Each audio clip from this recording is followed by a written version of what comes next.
Hi everyone, hope you're having an awesome day. Listen, I would just like to quickly discuss something very important with you, and it's all about how do we read academic articles. Because academic articles is very important when you're studying economics, but also when you want to achieve better academic writing. So let's look at what you need to look at. So firstly, why do we need to study academic articles? Or why do you need to read academic articles? Now firstly, it's the cornerstone of economic theory. All the popular theories come from academic writing, where academics actually wrote economic theory, and then these are the theories which we base our fundamentals on and our foundation on how we study economics and what economics is all about and economic theory. So it's very important that you understand it from that point of view, but also if you're studying economics, a textbook only takes you so far. Let's say I want to look at the relationship between education and economic growth. Yes, in a textbook it does explain the relationship, but let's say I want to go more into detail on this relationship, then you need academic articles in order to see what's this relationship between economic growth and education. So it's very important when you want to study economics that you read. And the best way to do this is to get academic articles and supplement that even with your textbooks. Okay, so let's look at, before we start, how can we actually look at academic articles and what are our objectives. So when you want to read an academic article, you need to know what is your objective here. What is your aim here? Do you want to get more knowledge? Do you want maybe to find some literature for your essay? Do you want to find a method to use? What is your method? So you need to think about what is your topic. So if you want to do your own article and you want to start reading academic articles, you need to think about what is your topic and keep that in mind. Because when you have your topic and your agenda and your objective in mind, then you can read academic articles with that in mind. It's very important, because if you just jump into a 100-page article without really knowing what you're looking for, then you're going to be very disappointed, because you're going to read the first 20 pages and you're going to lose interest in it. So it's very important that you know what you do. Let's say I want to look at a relationship between education and economic growth. While I'm reading an academic article, I'm always thinking about that topic. I'm seeing, okay, how can this article supplement my topic? How can this article supplement my knowledge or build on my knowledge that I already have on this topic between education and economic growth? So it's very important that you go in with your objective, and that will also make it easier for you to start spotting in an article what is important and what is not important. And now I want to show you a quick video clip on how to look for academic articles. Yes, there's a lot of resources you can use. I know there's JSTOR, and your online library from your university is very good, but this is a very simple way. You can use Google, which is Google Scholar, and you can also use the PDF function. I'm just going to show you this quick video, so enjoy. Relationship. So you just type in education, and then you type in economic growth.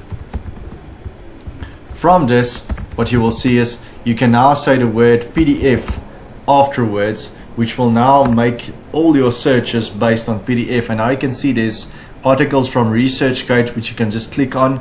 Then there's from the World Bank, and then Blue Journals. Let's take this one from Albert in 2010.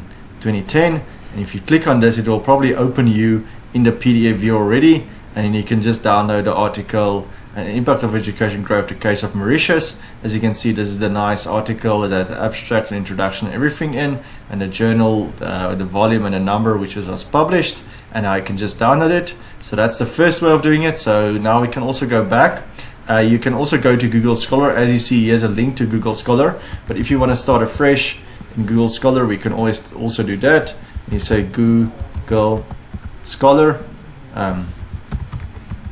and when you type in Google Scholar, you just go Google Scholar, and then you go into the function or into the Google Scholar tab, and now here you can again search for education and economic growth. As you can see, this one, it will throw you out articles, and if you can see this tab, then you can click on this to actually get it to download. So this is the Borrowed 2001, and you can see a lot of other articles, but if you click on the first one, you can see again the PDF we're opening up, and now you can again download your article, and this is the way you'll find it in the downloads tab on your computer.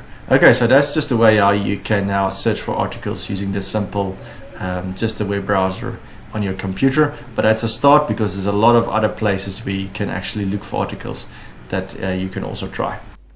Okay, so now that you've watched that video, let's now look into finding the article. Let's say you found your article on, let's say again, education and economic growth, and now you want to start reading. It's a nice 30-page article, and you've decided either to print it or to use it online. That's your preference. I prefer to read my articles online or to use it over the computer. I don't print it out. Why do I do that? Because I just find it easier to use the highlight functions on my computer and make notes, and it's easy then to store in a safe place on your hard drive or on your computer, and then you can actually go back to it and you can create nice subfolders, but we'll talk about that later on. Now, you've chosen your article, you have your article in front of you, and now you need to start reading. So where do you start? Do you start by going through the first or the 30 pages and then rereading it again and again and again, like you maybe do with a textbook? No, it's different in a textbook, because in a textbook you might say, let me read the first chapter of the textbook and then reread it again and until you start knowing the chapter. And that's a good approach to use when you're studying via textbook. But when you're studying an article or want to read an article, you need to have a certain different mindset to it. So let's look at what do you first read. Firstly, look at the abstract.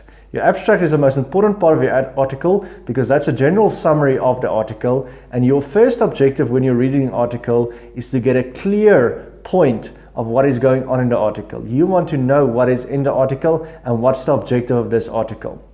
From this, you can actually then use the article to supplement your own work or to supplement your own knowledge. Okay, so that's very important. So firstly, you read the abstract. Then from the abstract, you go into introduction. Now the introduction is a little bit more broad, so it gives you a little bit more information, but still it's a good summary of what an article is all about, what's the objective of this article, why is this article being written, because it will show you what's your literature gaps in the study, and it will show you where are the gaps and why this article is being written. So it's very important that you can then use this as a foundational knowledge, and then you can go into the conclusion. Because if you jump to the conclusion, you'll get if you use the conclusion and introduction in tandem, you'll get a good oversense of what the article was all about to do, and then in the conclusion, what the article actually found and the results the article found. And then from the abstract, introduction, and conclusion, you get a good overview of what an article is about and whether you should continue with this article.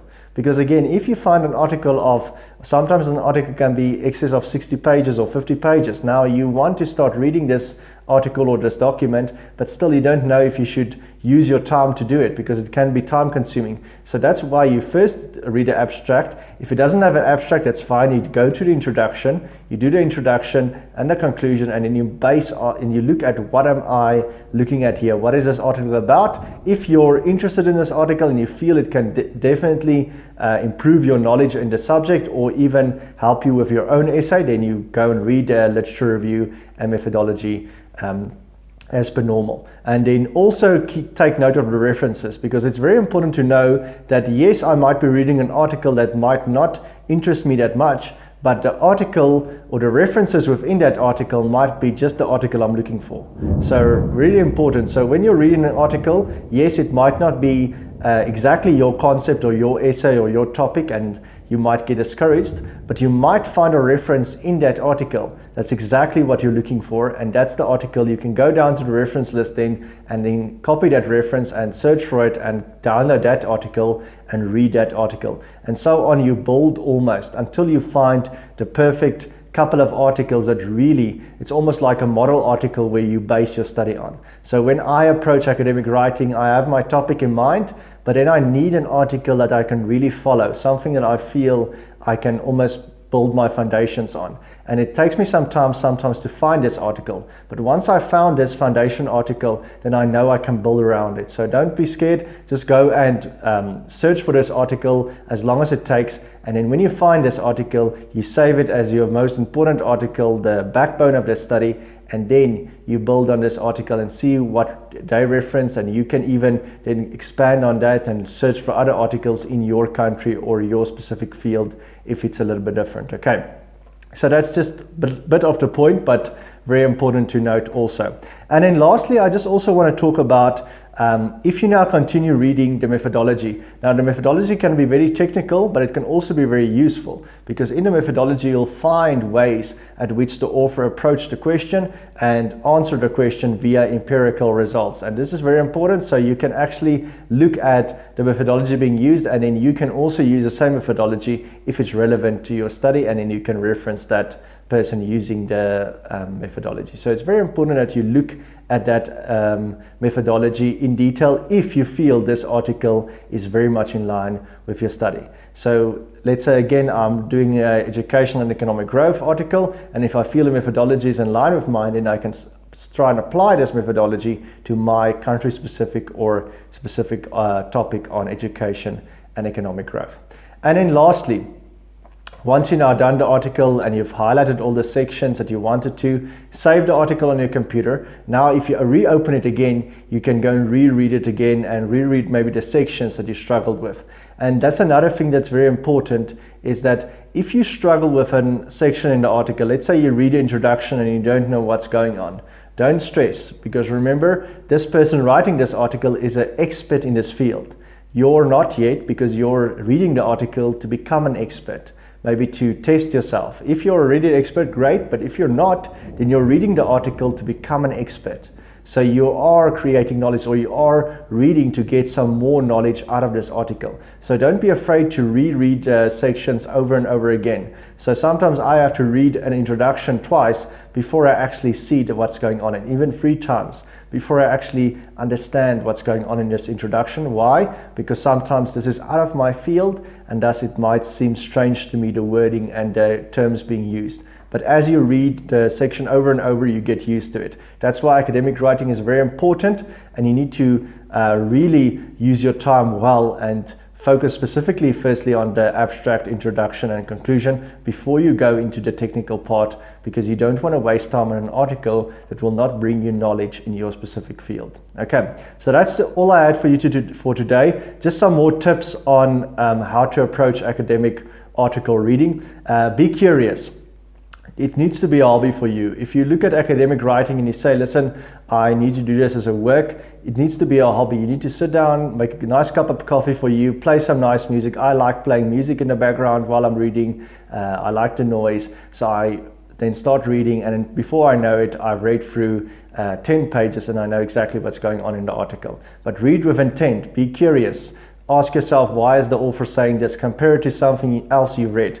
It's the best feeling when you actually say, okay, this author said this, but the other author that I just read said this, and now you see contradicting views. And that's all that academic writing is about, these contradicting views in the economy, and how is the best way to move forward. And that's where your contribution might come in, because of these contradicting studies, and you have maybe a new way or a new topic that will supplement this debate regarding a certain topic. Like, let's say some people might say the impact of education on economic growth is non-existent, and other people might say no, education is very important for economic growth. So those are the two debates, or the two fields of study, and people have different views on this. But again, now your study will supplement this relationship, or at least fill one of the gaps and support one of the sides, either the non-existent side or the impact side. Okay, so just understand that. So that's the first one, be curious. The second one I want to also talk to you about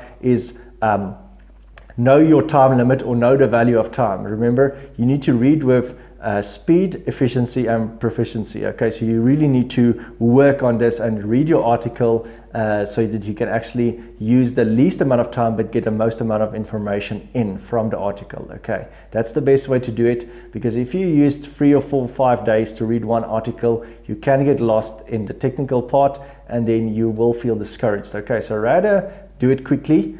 And then if you feel this is the article, like I said, the model article, the one you need to read. My model article for one of my studies, I think I've read 80 times already before I actually write, because I feel like this is study I need to know almost out of my head before I really start writing, because this is where my foundation lie, the core of my research lie. But that's just a pointer, okay. And then lastly, I've mentioned it again, but start with the abstract, introduction, conclusion, and then summarize your articles nicely and save it on your computer, and then you can start building your foundation of your academic reading, okay? And then you build your knowledge and in the specific field, and before you know it, you'll be an expert in whichever field you choose. Okay, thank you very much. Hope you enjoyed this video. You will see the link below where you can actually subscribe to my channel. Please subscribe if you want to. I'm going to post more videos more often about various economic concepts and various struggles in academic writing and so on. But hope you enjoyed this video, and good luck with the reading.